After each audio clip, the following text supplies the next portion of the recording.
Selamat datang di kanal Spice, Saint Philip's Indonesian Congregation Eastwood. Nama saya Pendeta Kian Holik.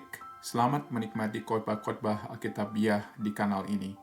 Sekiranya ada pertanyaan, dapat menghubungi kami di Instagram atau Facebook @spice.syd atau email kami di spice@saintphils.org.au. Kiranya Tuhan memberkati. Gimana? Setuju nggak, saudara-saudara, kalau misalnya orang katakan bahwa doa itu adalah nafas hidup orang percaya? Nah, saudara-saudara, kita sering berdoa ya. Kita berdoa setiap hari, saya harap mungkin saudara bisa berdoa setiap hari, saudara-saudara. Dan kita juga seringkali melihat orang lain berdoa, baik itu di gereja ataupun juga di tempat yang lain, saudara-saudara. Tetapi sekali lagi, apakah kita percaya kalau misalnya statement ini benar, doa itu adalah nafas hidup orang percaya? Di dalam ibadah ini aja kita berdoa, saudara-saudara, beberapa kali, dan setiap kali kita tunduk kepala, kita berbicara kepada Tuhan, itu adalah sikap doa kita. Tetapi, apakah benar bahwa doa itu adalah nafas hidup orang percaya? Apakah benar doa itu adalah nafas hidupmu sebagai orang percaya? Nafas adalah sesuatu yang sangat penting, saudara-saudara, bagi jati diri manusia.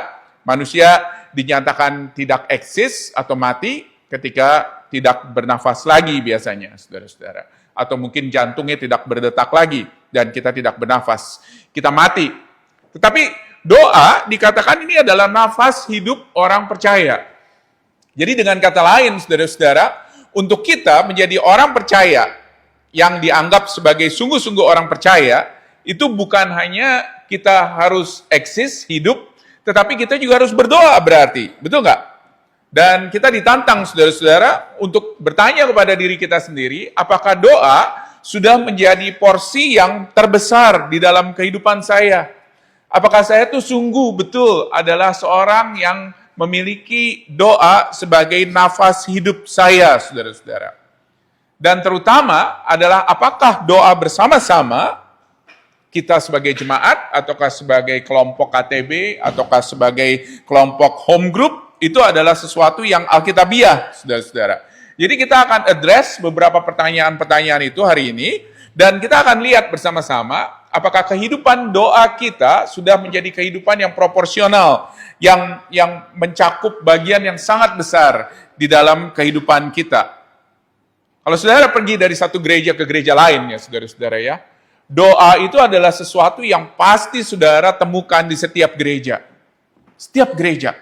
Mau ibadahnya beda, mau alat musiknya beda, saudara-saudara, mau ruangannya beda, mau ada plang gereja atau tidak ada plang gereja, saudara-saudara, rata-rata kalau misalnya kita bertemu dengan orang percaya, mereka itu adalah orang-orang yang berdoa, saudara-saudara. Dan ada orang yang berdoa dengan membuka suara, ada orang yang berdoa di dalam hati, ada orang yang berdoa dengan tidak mengatakan apa-apa, jadi doa di dalam hati, saudara-saudara. Ada yang betul-betul diam dan betul-betul bermeditasi, tetapi ada juga yang ramai.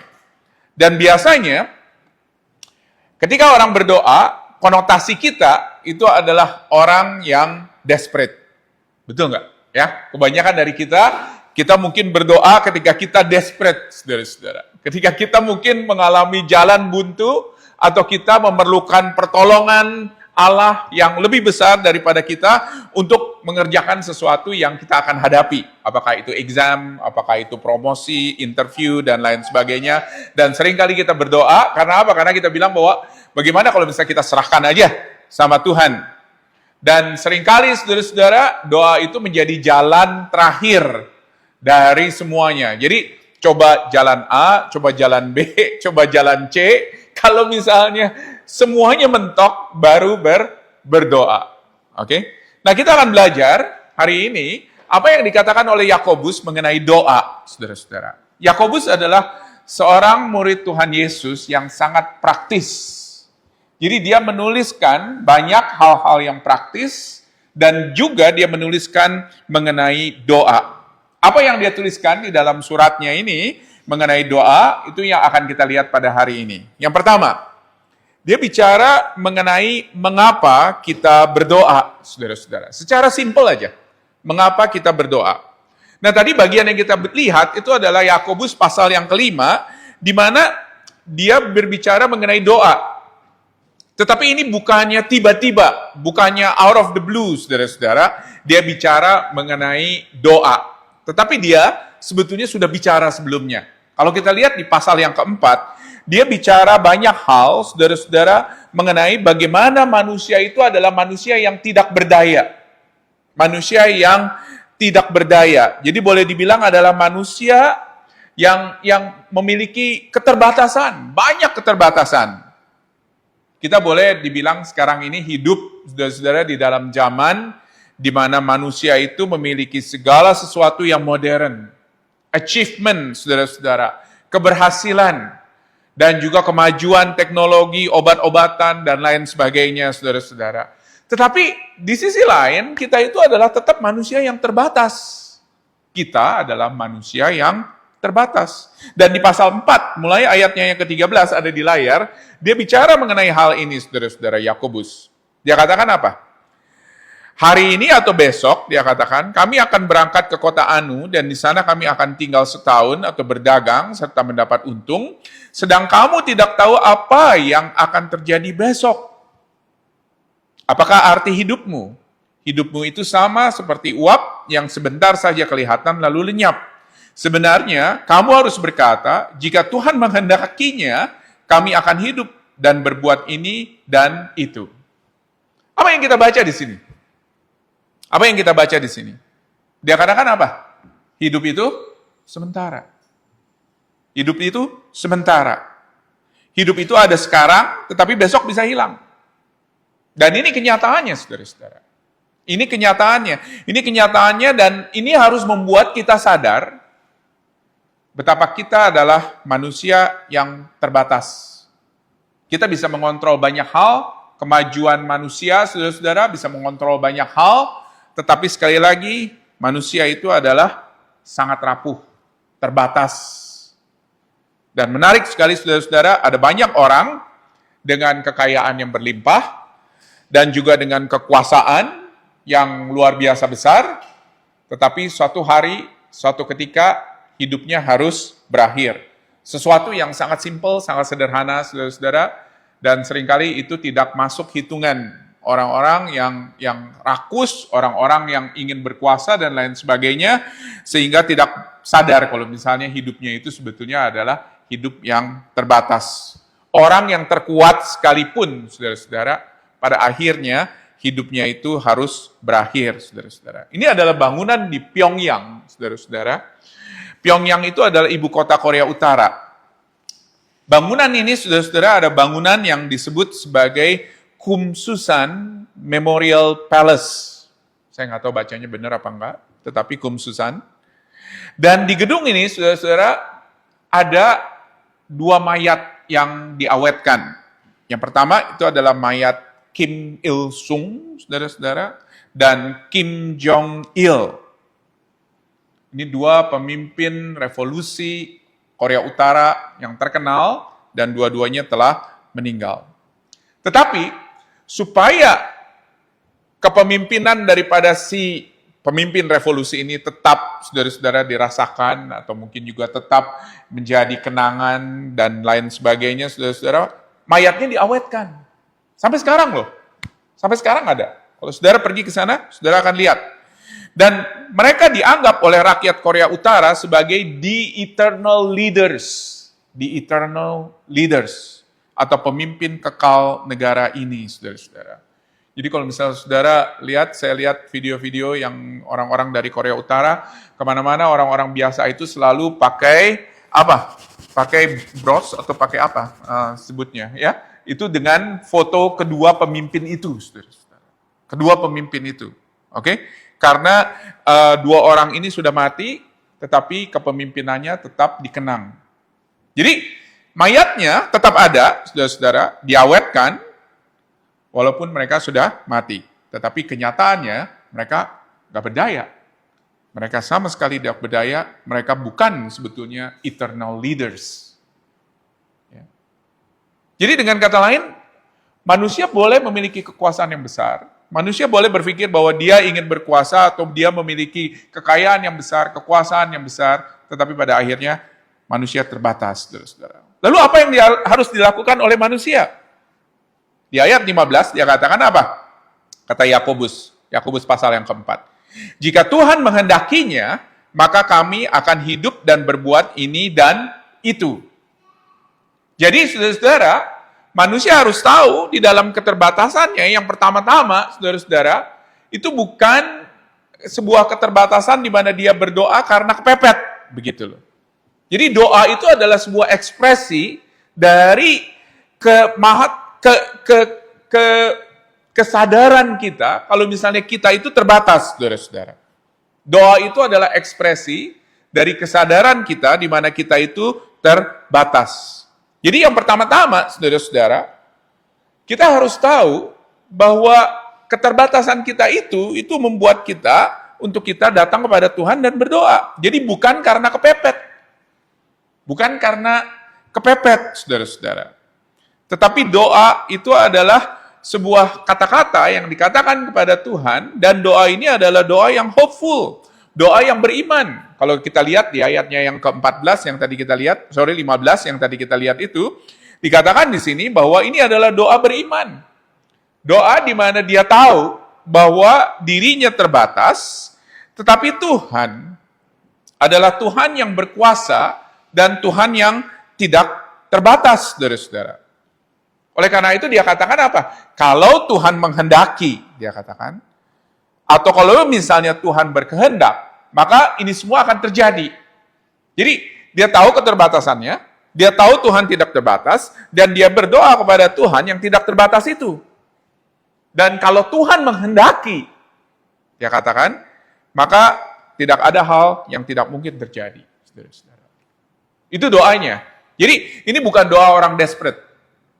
Tetapi ini adalah doa seorang yang hopeful, saudara-saudara. Karena dia tahu bahwa Tuhan yang mana dia berdoa, itu adalah Tuhan yang mampu untuk melakukan segala sesuatu yang tidak terbatas.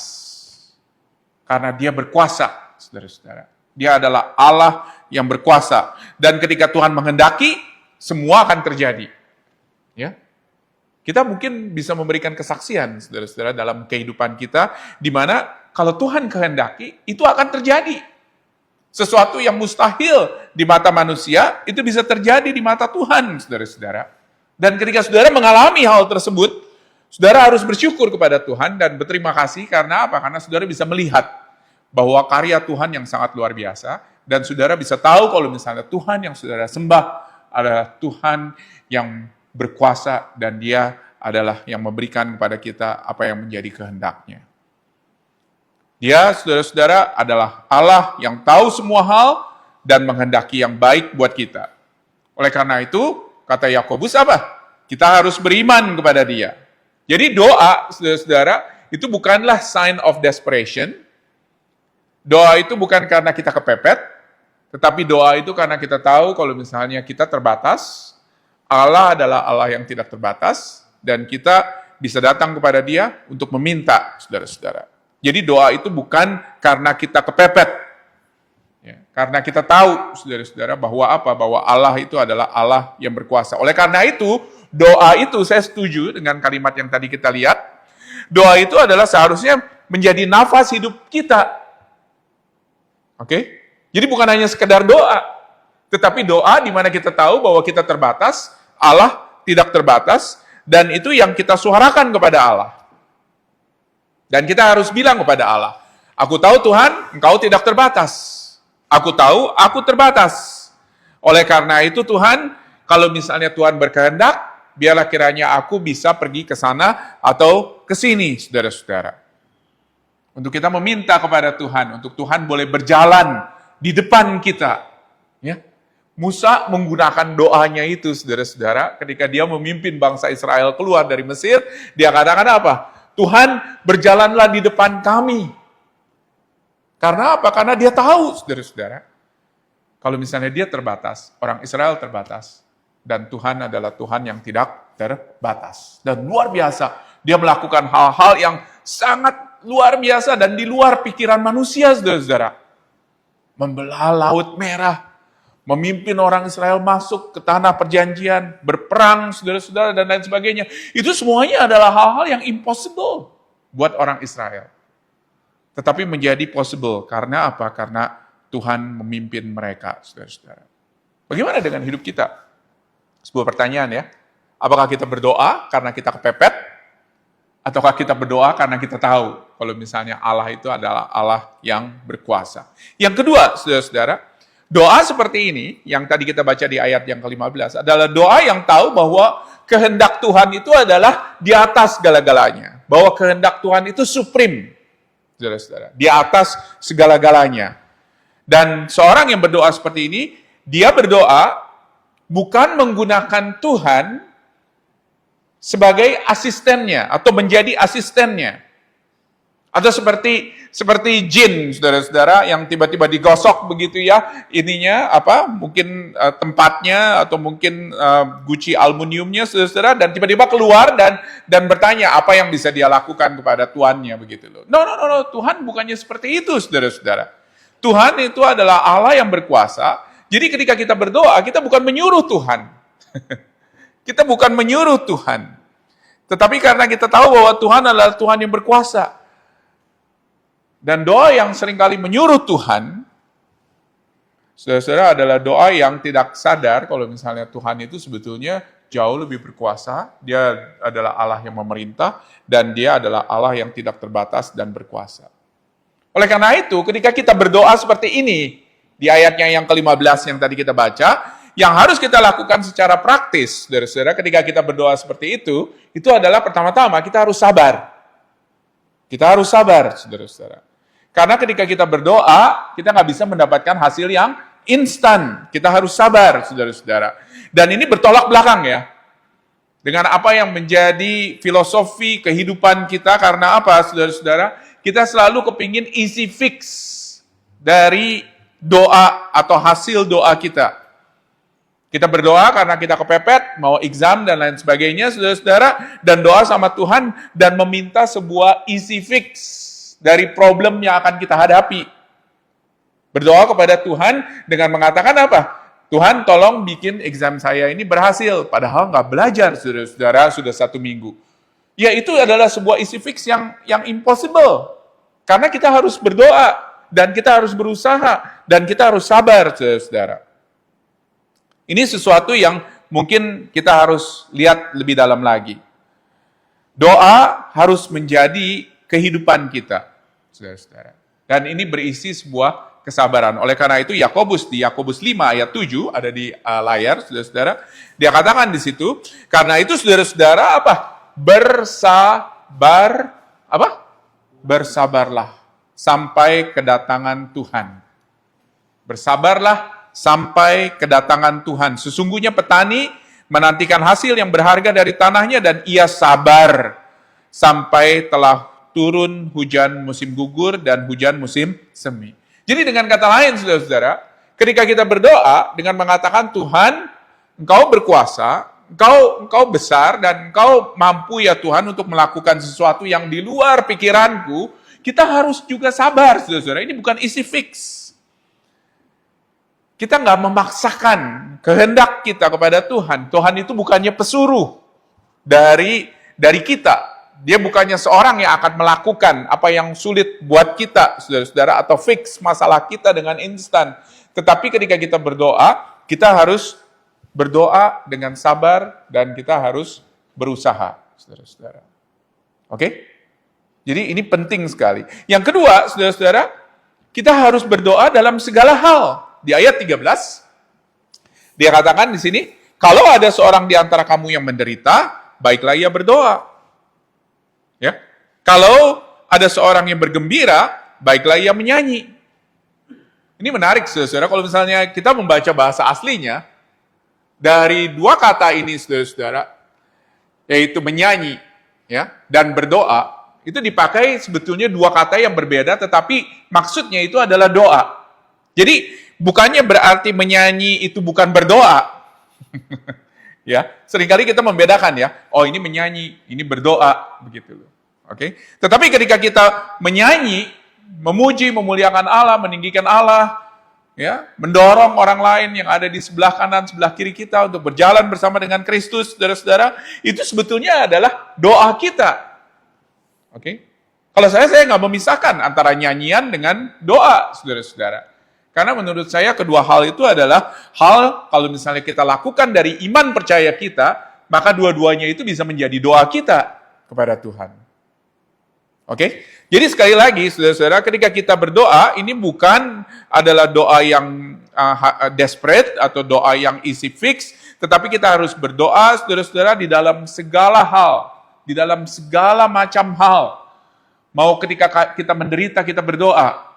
Ketika kita bersuka cita, kita juga berdoa, saudara-saudara.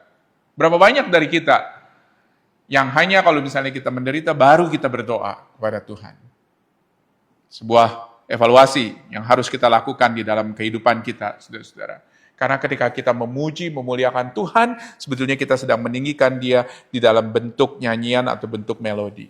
Jadi, kalau kita bicara mengenai doa, doa itu sangat kaya sekali, saudara-saudara. Lebih daripada imajinasi kita, lebih dari kebiasaan kita. Betul nggak? Ya. Karena apa? Karena doa itu sebetulnya aspeknya luas, saudara-saudara. Bukan hanya sekedar kalau misalnya kita tutup mata, kita lipat tangan, begitu ya. Kan nyanyian di Indonesia di sekolah minggu seperti itu ya. Lipat tangannya, tutup matanya. Saudara-saudara, itu sebetulnya adalah pendidikan teologi yang salah, begitu loh, kepada anak-anak sekolah minggu. Karena apa? Karena dipikir bahwa kalau berdoa harus lipat tangan dan tutup mata. No, berdoa itu lebih dari itu, saudara-saudara. Jadi ini sesuatu yang sangat kaya. Apakah kita sudah memiliki doa sebagai nafas kehidupan kita? Yang kedua, saudara-saudara, pertanyaannya sekarang, mengapa kita berdoa bersama-sama? Jadi, pembicaraan daripada si doa ini di Yakobus, saudara-saudara, dia bicara mengenai doa yang lebih dari hanya sekedar kegiatan pribadi. Ya, seringkali kita pikir bahwa doa adalah kegiatan pribadi kita, saudara-saudara. Doa itu adalah nafas orang percaya, dan seringkali kita pikir bahwa doa itu adalah nafas pribadi kita. Oke? Nggak peduli orang lain seperti apa kehidupan doanya, tetapi doa itu adalah urusan saya dengan Allah. Tetapi yang luar biasa, Yakobus di sini berbicara mengenai doa yang kolektif, bersama-sama, saudara-saudara. Menjadi kehidupan doa yang kita perlukan juga. Jadi kita bukan hanya berdoa secara pribadi, tetapi kita berdoa bersama dengan orang-orang percaya yang lainnya untuk berdoa bersama-sama kepada Tuhan. Dan mengapa kita memerlukan orang lain, saudara-saudara, di dalam konteks doa kita atau konteks kita berdoa sebagai orang percaya. Jadi yang dibicarakan di sini oleh Yakobus adalah konteks ketika ada seseorang yang sakit. Jadi sekali lagi, Yakobus memberikan hal yang praktis, saudara-saudara, kepada kita semua dengan memberikan pengajaran dan dia pakai ilustrasi yang sangat praktis. Perhatikan ayat 14, saudara-saudara, dari pasal 5. Dikatakan di sini, kalau ada seorang di antara kamu yang apa? Sakit. Kalau ada seorang di antara kamu yang sakit, baiklah dia memanggil para penatua jemaat supaya mereka mendoakan dia serta mengolesnya dengan minyak dalam nama Tuhan. Dan doa yang lahir dari iman akan menyelamatkan orang sakit itu, dan Tuhan akan membangunkan dia, dan jika ia telah berbuat dosa, maka dosanya itu akan diampuni. Jadi, Yakobus di sini punya studi kasus begitu ya, kurang lebih ya. Ada studi kasus di jemaat yang dia layani, ada seorang di antara jemaatnya itu sakit. Kita nggak tahu, saudara-saudara, sakit apa. Bisa sakit fisik, mental, emosi, dan lain sebagainya, kita nggak tahu. Tetapi kelihatannya sakit ini cukup serius, begitu. Jadi, biasanya kita naturalnya adalah untuk kita berdoa secara pribadi. Tetapi kelihatannya sakit ini cukup serius, saudara-saudara, sehingga kelihatannya orang itu sudah berdoa, tetapi orang itu mengajak orang lain untuk berdoa juga, saudara-saudara. Dan Yakobus sebelumnya dia sudah katakan kan, kalau misalnya seorang harus berdoa di dalam hidupnya, dan kelihatannya dia sudah berdoa, tetapi penyakitnya ini masih belum sembuh. Oleh karena itu dia memanggil pada waktu itu pemimpin-pemimpin gereja, dikatakan di sini penatua jemaat, saudara-saudara, penatua jemaat, pemimpin-pemimpin gereja untuk datang dan berdoa baginya. Dan yang luar biasa, dia juga pakai mengoleskannya dengan minyak. Jadi jelas, saudara-saudara, bahwa studi kasus ini, orang ini adalah orang beriman, jelas. Dia berdoa. Dan dia juga memberitahukan kebutuhannya kepada orang lain yang ada di gereja, kepada penatua jemaat, begitu. Kepada penatua jemaat, pemimpin-pemimpin, saudara-saudara. Jadi, dia nggak segan-segan untuk memberitahukan mengenai masalahnya kepada para penilik, kepada para pemimpin jemaat ini, dan dia bicara mengenai penyakitnya, saudara-saudara. Dan luar biasa, dengan iman, dia ingin berdoa bersama dengan pemimpin-pemimpin lainnya untuk penyakit yang dia alami, saudara-saudara. Untuk penyakit yang dia alami. Dan kata Yakobus apa di sini? Bahwa doa yang lahir dari iman akan menyelamatkan orang ini dan membangunkan dia. Apa artinya membangunkan dia? Artinya itu adalah untuk mendorong dia. Doa ini akan mendorong orang yang benar itu menjadi doa yang bersama-sama dengan orang yang benar itu akan sesuatu menjadi doa yang powerful dan efektif. Doa yang mendorong. Dan doa yang pada akhirnya juga menyelamatkan. Apa artinya sebetulnya dari semuanya ini? Pertama-tama kita lihat kenapa yang dipanggil itu adalah penatua, saudara-saudara. Atau penilik jemaat. Para penatua itu, saudara-saudara, itu apakah berarti doanya lebih didengar oleh Tuhan? Begitu loh. Sehingga dia memanggil para penatua ini untuk datang. Bukan, saudara-saudara. Karena Tuhan mendengarkan doa itu bukan karena jabatan kita di gereja. Atau mungkin apakah kita melayani di dalam bidang ini atau bidang itu di dalam gereja. Dia akan mendengarkan doa dari seorang yang sungguh-sungguh. Oleh karena itu dikatakan di sini bahwa doa dari seorang yang beriman, saudara-saudara, dan seorang yang benar, itu manfaatnya besar. Jadi dia akan mendengar doa dari orang yang sungguh-sungguh. Para penatua, pemimpin itu pada waktu itu datang, dan mereka adalah orang-orang memang yang bukan sembarangan dipilih. Mereka adalah orang-orang yang benar, dan terutama kalau saudara baca, tugas dari para penatua, pemimpin gereja itu, di 1 Timotius dan di 2 Timotius dikatakan apa? Tugas utamanya itu apa? Berdoa. Saudara-saudara. Oke? Berdoa. Bukan skillnya, saudara-saudara. Tetapi spiritualitasnya, kehidupan doanya yang akan menjadi filter bagi orang-orang itu untuk memimpin, saudara-saudara. Jadi, dikatakan sekali lagi, bahwa orang-orang ini adalah orang-orang yang sudah melalui seleksi di dalam kehidupan iman mereka. Mereka dipanggil untuk memimpin jemaat, dan seiring dengan waktu mereka terus melayani, saudara-saudara, dan mereka adalah orang-orang yang dipercaya untuk datang dan untuk mendoakan. Tetapi mereka tetap manusia yang berdosa. Manusia yang dapat jatuh. Tetapi mereka memiliki komitmen dan kematangan kerohanian, terutama di dalam kehidupan doa. Dan doa dikatakan sekali lagi adalah justru job description yang paling utama dari seorang pemimpin rohani yang ada di dalam gereja. Oleh karena itu para pemimpin ini, saudara-saudara, boleh dibilang datang mewakili gereja. Ketika datang ke orang sakit ini ya. Dia datang mewakili gereja. Mereka menjadi representatif dari gereja, dari tubuh Kristus. Untuk bersama-sama mendoakan orang yang sakit ini, saudara-saudara. Jadi ngerti ya? Jadi pertama-tama yang harus kita garis bawahi, itu adalah bahwa bukannya karena jabatannya, maka doanya lebih didengar. Oke? Tetapi mereka adalah orang-orang yang memang sudah melalui sebuah filter bahwa mereka adalah orang-orang yang memimpin gereja, mewakili gereja, dan mereka adalah para pendoa dari gereja. Lalu pasti saudara-saudara ada pertanyaan mengenai minyak itu ya. Kenapa harus pakai minyak begitu ya? Minyak apa ini? Oke? Kemungkinan besar ini adalah minyak olive atau minyak zaitun, saudara-saudara. Tetapi kalau misalnya sakitnya sakit perut, ya kita bisa bawa minyak kayu putih, saudara-saudara, atau minyak gosok, kalau misalnya mungkin terkilir dan lain sebagainya, saudara-saudara. Tetapi ini bukannya berarti harus bawa minyak.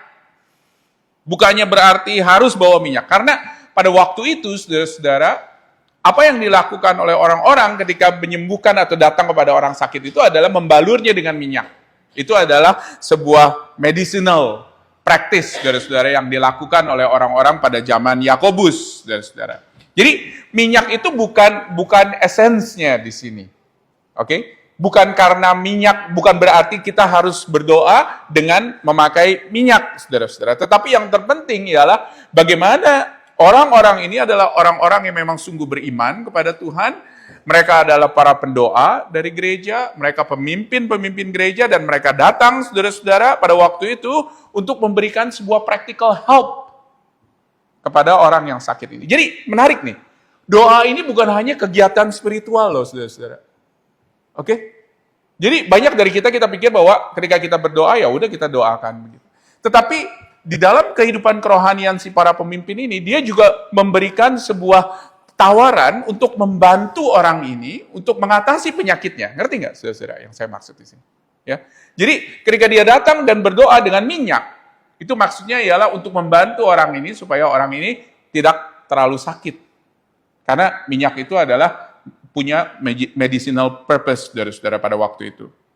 Dan ini penting sekali.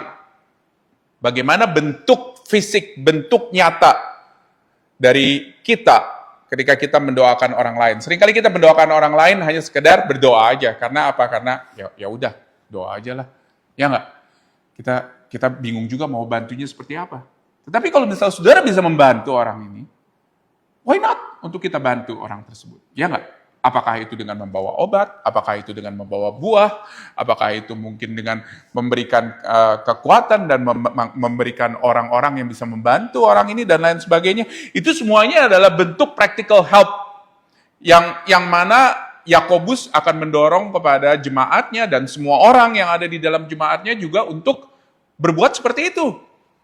Karena di mata Yakobus yang namanya iman itu bukan hanya sekedar iman, tetapi iman dengan perbuatan, saudara-saudara. Itu satu paket yang nggak bisa dilepaskan. Dan ini yang terjadi, saudara-saudara, di dalam konteks tersebut. Tetapi yang kedua, konteks itu adalah sesuatu yang jauh lebih luas, saudara-saudara. Jadi, kita bukan hanya berbicara mengenai sakit fisik di sini. Yang Yakobus inginkan, bahwa di dalam konteks ini, bahwa setiap orang itu mengenal siapa Yesus di dalam kehidupannya. Jadi ini ada konteks rohaninya, saudara-saudara, yang ada di dalamnya. Perhatikan ayat 15 sekali lagi dan ayat 16. Doa yang lahir dari iman akan menyelamatkan orang sakit itu. Dan Tuhan akan membangunkan dia. Ayat 16, karena itu hendaklah kamu saling mengaku dosamu dan saling mendoakan. Supaya kamu sembuh. Oke? Pertanyaannya ialah, apa hubungannya antara sakit penyakit dengan iman yang menyelamatkan? Dengan dosa yang diampuni? Sadar atau tidak sadar ya, saudara-saudara, secara umum penyakit itu pasti berhubungan dengan dosa. Bukan spesifik dosa yang saya maksud ya. Tetapi penyakit itu adalah bagian dari kondisi kita sebagai manusia yang jatuh ke dalam dosa, saudara-saudara. Saya bukan bilang bahwa penyakit A itu disebabkan oleh action B, saudara-saudara. Tetapi penyakit itu adalah kondisi yang harus kita terima sebagai manusia ketika manusia pada waktu itu memutuskan, Adam dan Hawa memutuskan untuk berdosa, saudara-saudara. Lalu pertanyaannya, apa hubungan antara orang sakit itu dengan mengaku dosa dan kesembuhan? Sakit itu, saudara-saudara, mengingatkan kita pertama-tama bahwa kita rentan. Kita itu adalah rentan pada dosa dan kita hidup di dalam dunia yang berdosa. Oleh karena itu, kalau misalnya saudara sakit, jangan pikir bahwa, aduh, saya berbuat apa ya sama Tuhan ya? Saya berdosa apa ya sama Tuhan? Bukan, saudara-saudara, belum tentu. Begitu loh. Itu adalah kondisi yang kita harus terima sebagai manusia yang berdosa. Oleh karena itu, ketika orang sakit, momen yang paling tepat, saudara-saudara, ialah untuk kita minta kepada Tuhan untuk menyelidiki hati kita. Oke? Apakah kita ada dosa yang perlu kita akui di hadapan Tuhan? Yakobus katakan ini adalah kesempatan emas. Ketika seorang sakit ini adalah kesempatan emas untuk kita datang kepada Tuhan dan mengakui dosa kita. Dan ketika kita mengakui, maka kita akan memperoleh pengampunan dosa, akan memperoleh kesembuhan tersebut, saudara-saudara. Tetapi yang jadi sering kali ada pertanyaan ialah, saya sering lihat saudara-saudara orang yang sudah berdoa, tetapi tetap sakitnya makin parah, atau orang yang sudah berdoa pada akhirnya juga mati, saudara-saudara. Saya sering kali diledekin sama teman-teman saya, saudara-saudara, katanya kalau misalnya sakit jangan mau didoakan sama pendeta Kian, karena biasanya kalau didoakan pendeta Kian makin sakitnya makin berat, saudara-saudara. Oke? Tetapi yang dimaksud di sini, kesembuhan ini bukan kesembuhan dari penyakitnya, saudara-saudara. Kesembuhan ini maksudnya adalah kesembuhan dari dosa. Karena iman yang percaya kepada Yesus memberikan kesembuhan yang lebih besar daripada hanya sekedar kesembuhan fisik. Saudara bisa sembuh loh secara fisik. Tetapi kalau saudara tidak mengaku dosa saudara di hadapan Tuhan, maka saudara akan tetap sakit secara rohani. Oleh karena itu, kita harus mendoakan supaya orang yang sakit mengaku dosa, dan supaya orang yang sakit juga memperoleh kesembuhan. Maksudnya apa? Kesembuhan yang total. Bukan hanya kesembuhan dari sakit penyakitnya, kalau misalnya memang Tuhan kehendaki, puji Tuhan, untuk dia bisa sembuh dari sakit penyakitnya, tetapi maksudnya adalah sembuh dari sakit penyakit rohani, yaitu keterpisahan dengan Tuhan, supaya orang itu bisa datang percaya kepada Tuhan Yesus sebagai Tuhan dan Juru Selamat. Jadi secara praktis pertanyaannya, apakah kita harus mendoakan orang supaya orang itu cepat sembuh? Ya. Apakah kita harus mendoakan agar dia kembali normal? Ya. Kalau misalnya mungkin kakinya patah dan lain sebagainya, saudara-saudara. Apakah kita harus mendoakan supaya Tuhan mengampuni dosa-dosa kita yang mendoakan dan juga dosa orang tersebut, supaya Tuhan boleh memberikan kesembuhan yang total, yang betul-betul holistik kepada kita, agar kita diteguhkan iman kita kepada Yesus? Ya, karena ini menurut Yakobus kesempatan emas, saudara-saudara, untuk kita berdoa seperti itu. Tetapi kita akan berdoa dengan pola pikir bahwa kita tahu bahwa tubuh kita pada akhirnya akan mati dan akan rusak, walaupun diawetkan seperti Kim Jong, siapa namanya itu? Ya, walaupun diawetkan sampai sekarang jasadnya masih ada, tetapi kita tahu bahwa apa? Tubuhnya sebenarnya rusak, saudara-saudara. Dan kita juga tahu kalau misalnya ketika kita mati tanpa Yesus, maka kita tidak mempunyai pengharapan untuk kebangkitan tubuh dan hidup bersama-sama dengan Dia. Jadi Yakobus ingin menekankan mengenai hal itu, saudara-saudara, dan mendorong kita melakukan kesembuhan ini atau berdoa untuk kesembuhan ini secara kelompok. Ini menarik, saudara-saudara. Jadi untuk kita bisa bersama-sama mendoakan orang-orang yang sedang sakit secara kelompok. Karena apa? Dikatakan di ayatnya yang ke-16, karena itu hendaklah kamu saling mengaku dosamu dan saling mendoakan supaya kamu sembuh. Saudara-saudara. Kata saling ini penting sekali ya, di ayatnya yang ke-16, karena apa? Ini bukan doa seorang diri. Ini doa paling sedikit 2 orang, 3 orang, saudara-saudara. Untuk bersama-sama berdoa, mengaku dosa kita, dan untuk berdoa agar apa? Agar orang-orang tertentu yang sakit bisa sembuh, dan juga agar orang-orang ini bisa mengenal siapa Tuhan Yesus, mengaku dosa-dosa mereka, dan bertobat, saudara-saudara. Jadi, sekali lagi, Yakobus mengajak kepada kita untuk kita berdoa. Karena kita ini adalah orang-orang yang terbatas. Kita ini manusia yang terbatas. Dia juga mengajak kita untuk berdoa secara kelompok kepada orang-orang yang ada di dalam gereja kita, supaya ada banyak orang boleh mengenal siapa Tuhan Yesus, mengaku dosa-dosanya, dan terutama saudara-saudara memiliki sebuah kesembuhan kerohanian. Dan biarlah kiranya juga orang-orang ini, kalau Tuhan kehendaki, boleh juga terjadi sebuah kesembuhan fisik di dalam kehidupannya. Doa ialah sesuatu yang didorong oleh Alkitab. Kita harus serius untuk melakukannya, baik itu secara individu maupun juga secara kelompok. Oke? Dan spending time di dalam doa ini penting, saudara. Untuk kita tidak terburu-buru di dalam doa kita. Dan terlebih lagi, bagaimana kita bisa build the trust satu dengan yang lain. Supaya kita bisa mempraktekkan ayat 16 ini. mengaku dosa kita, dan saling mendoakan. Saudara-saudara.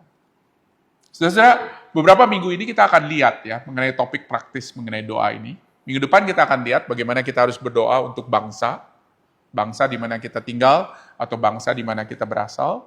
Dan kenapa di minggu berikutnya kita juga harus berdoa untuk dunia, saudara-saudara. Oke? Dan itu adalah doa yang dipanggil kepada kita orang percaya untuk kita doakan bersama-sama. Mari kita berdoa, saudara-saudara. Kita bersyukur kepada Tuhan buat firman-Nya.